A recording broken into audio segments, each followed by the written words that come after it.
सलाम एवरीवन, मेरा नाम सिद्रा रजब है और मैं बाय प्रोफेशन एक टीचर हूँ। अगर मैं कहूँ कि मोटिवेशन की सारी आग इस एक इशू में छुपी हुई है जिसे आज मैं अपनी अक्ल के मुताबिक डिस्कस करने जा रही हूँ, तो गलत नहीं होगा।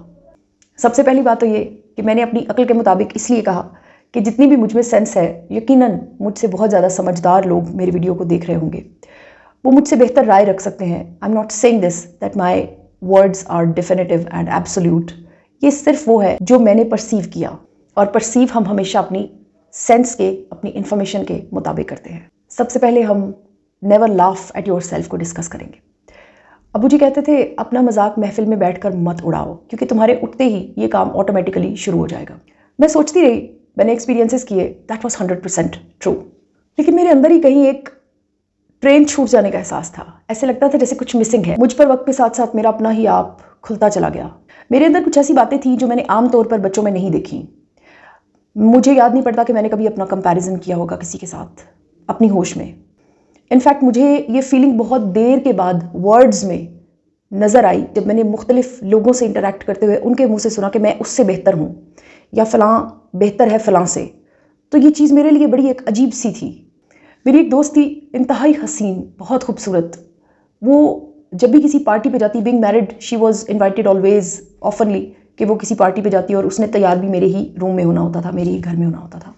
तो वो तैयार होने के दौरान भी मुझसे ये बात करती और बाद में भी कि जब मैं पूरी रेडी हो जाऊंगी ना, तो तुम विदाउट हील्स मेरे साथ खड़ी होना। मैं कई साल तक ये पोस्ट निभाती रही कि जैसे ही उसने तैयार होना तो मैंने उसके साथ खड़े हो जाना, और जब भी कोई गुजरा होता था तो वो तर्स की नज़र से मुझे कहता था कि कोई बात नहीं। और मैंने कभी फील ही नहीं किया। कई साल के बाद जब मुझे ये सारी बातें समझ में आने लगी तो मुझे बड़ा तरस आया उस लड़की पर, उसके हेल्पलेस होने पर। यह मिसाल इस सेक्शन में कैसे फिट होती है ये आपको तब पता चलेगा जब मैं दूसरी साइड आपसे डिस्कस करूंगी, लाफ एट योर सेल्फ वाली।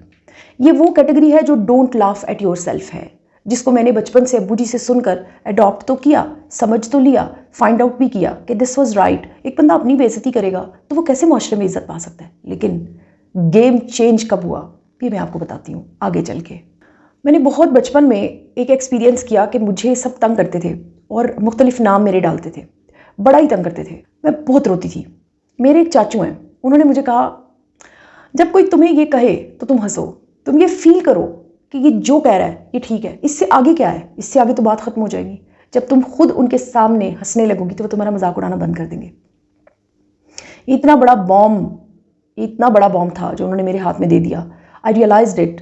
आई got succeeded in all my college school days, और आज भी वही एक क्वालिटी, वही एक आदत जो मेरे अंदर बन चुकी है, उससे मेरा कहाँ फ़ायदा हुआ ये मैं आपको वर्ड्स में नहीं बता सकती। आपको मेरी पर्सनालिटी में ये नज़र आता होगा। आज भी कुछ लोग ऐसे हैं मेरी ज़िंदगी में जो मुझ पर सारी ज़िंदगी तरस खाना चाहते थे, लेकिन जब मैं उनके तरस की कैटेगरी से भी निकल गई तो वो मुझे दूर खड़े होकर सिर्फ ये सोचते हैं कि अब इसको कहाँ से पकड़ना है, अब इसको किस बात पे क्रिटिसाइज करें। मैं एक स्कूल में टीचिंग के लिए गई थी, और जब मैं बच्चों के पास से गुजरी तो एक बच्चे ने मुझे गुजरते हुए कहा, कद्दू दे सिर वाली। मैं इतना हंसी कि मेरी साथ वाली टीचर हैरान थी कि ये क्या हुआ है। आई रियली एन्जॉयड इट, और तब से अब तक मैं हज़ारों बार इस बात पर खुद को टाइटल दे चुकी हूँ कि what a title, what a perception that child was having. कद्दू के सर वाली मतलब तुम्हारा सर कितना बड़ा है, तुम्हारा मुंह कितना बड़ा है, इट्स ओके, सो व्हाट। मैं कॉलेज के बाहर रिक्शे से उतरी, और रिक्शे से उतरते हुए मैं गिर गई, और आप बिलीव नहीं करेंगे कि जितना मैं खुद पर हंसी, आज भी मैं अगर गिर जाऊं, मुझे एक लम्हे के लिए, जैसे होता है ना, आप देखते हैं लोग गिरते हैं फ़ौरन इधर उधर देखते हैं, उठकर अपने कपड़े सही करते हैं और अपना लुक, मैं उठ ही नहीं पाती, मुझे इतनी हंसी आती है, और ये चीज़ मुझे इतना ईजी करती है। मेरी बड़ी बड़ी बेइज्जतियाँ हुई हैं एट द स्पॉट में, खुद इतना हंसी हूँ। सिर्फ ये वाली बेइज्जतियाँ नहीं, प्रैक्टिकल बिस्ती, वो जिसको कहते हैं ना ओरिजिनल ऑर्गेनिक बिस्ती, वो वाली बिस्तियाँ भी हुई हैं। मैं एक दफ़ा बड़े शौक से कॉलेज में ब्लॉक हील पहनकर चली गई। वो 4-5 इंचेस की हील होती है। मैं बड़े मज़े से उसको पहन के चली तो गई, लेकिन जैसे ही मैं रिक्शे से उतरी, बैंक था वहाँ पे, मैं पटक चलते हुए यूं घुटनों के बल, अब वो सारे मर्द बाकायदा क्लैप करने लगे। और आप बिलीव करें कि मैं इतना हंसी कि मेरी दोस्त मुझे हैरत से देख रही थी कि उठ भी जाओ। वो बेचारी मुझे उठाने के लिए स्ट्रगल कर रही थी और मुझसे उठा नहीं जा रहा था, सिर्फ उस हंसी की वजह से। मैं आपको प्रैक्टिकली बताती हूँ, जैसे ही मेरे साथ एक इंसिडेंट ऐसा हो जाता है ना, तो मेरा अपना आप उतर के, मेरे अंदर से उठ के बिल्कुल सामने खड़ा हो जाता है। अब देखिए कि मेरे सामने अगर कोई बंदा गिर जाएगा तो मैं तो हंसूंगी। बिल्कुल इसी तरह जब मैं खुद को एक और नज़र से ऑब्जर्व करती हूँ तो मुझे हंसी आती है। ये नेचुरल है। मुझे ज़िंदगी में क्रिटिसिज्म पर तकलीफ महसूस होती, मॉकिंग पर कभी नहीं। अगर एक बंदा मुझे क्रिटिसाइज कर रहा है बड़े सीरियस वे में बैठकर मुझे मेरा आईना दिखा रहा है, तब मुझे तकलीफ होती है, ज़रूर होती है। लेकिन मैं हमेशा निकल कर दूसरी साइड पर खड़ी हो जाती हूँ, उस बंदे की साइड से खुद को देख रही होती हूँ, तो वो अपनी इन्फॉर्मेशन के मुताबिक मुझे बिल्कुल ठीक जज कर रहा है। बात वहीं पर ख़त्म हो गई।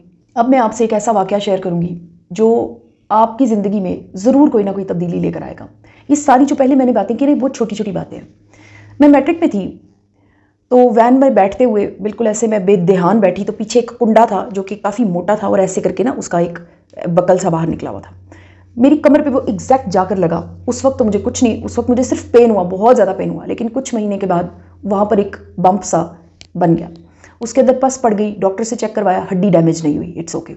वो पस निकली जैसे ही 6-7 महीने उसने लिए और उसके बाद वो एक निशान छोड़ गया। वो एक बाकायदा निशान है और बड़ा हॉरिबल निशान है। ऐसे फील होता है, मेरे बच्चे जब वो देखते हैं कभी तो वो बड़ा दुख महसूस करते हैं कि मामा you got hurt very badly. Yes, I was hurt very badly, it is true. वो एक लड़की थी मेरी ज़िंदगी में आने वाली, बहुत बड़ी, मेरी मोहसिन। उसने मुझे कहा कि तुम्हें ये जो निशान बन गया ना, अब तुमसे कोई शादी नहीं करेगा, अब तुम्हें कोई पसंद नहीं करेगा, अब तुम्हें। मैं इतना I got hurt, I got scared of her sketches के जो वो मेरे सामने स्केच बना के बताती कि इस किस्म का निशान जिस लड़की के जिस्म पर बन जाए वो तो नकारा हो जाती है, वो तो डिफेक्टेड हो जाती है। मैं होते होते इतनी परेशान हुई कि मैंने ये बात डिस्कस की अपने अब्बू से। इट्स ओके, कुछ नहीं होता ऐसे। उन्होंने मुझे थोड़ा सा मोटिवेट किया।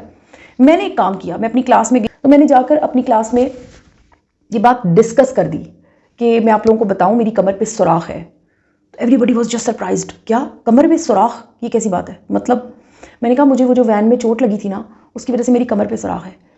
तो मैंने नोटिस किया there was nothing, nobody was hurt, nobody bothered. तो ये क्या है, ये वजह क्या है?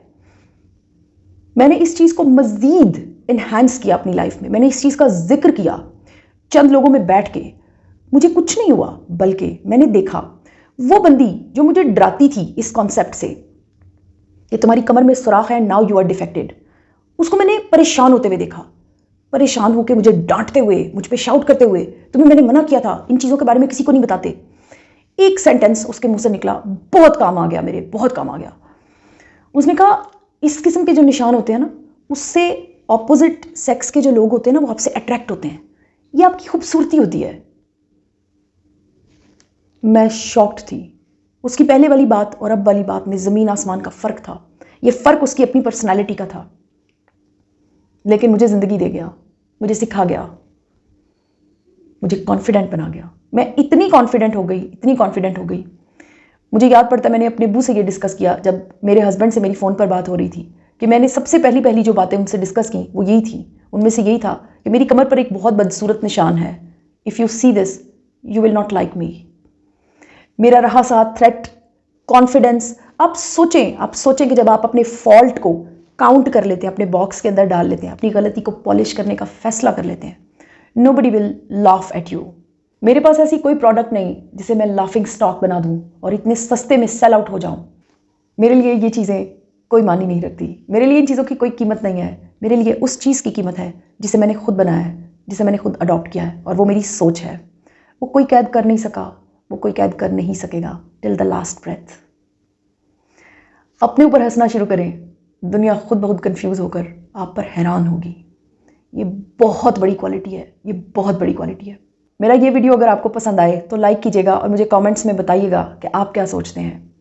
Thank you so much, good bye.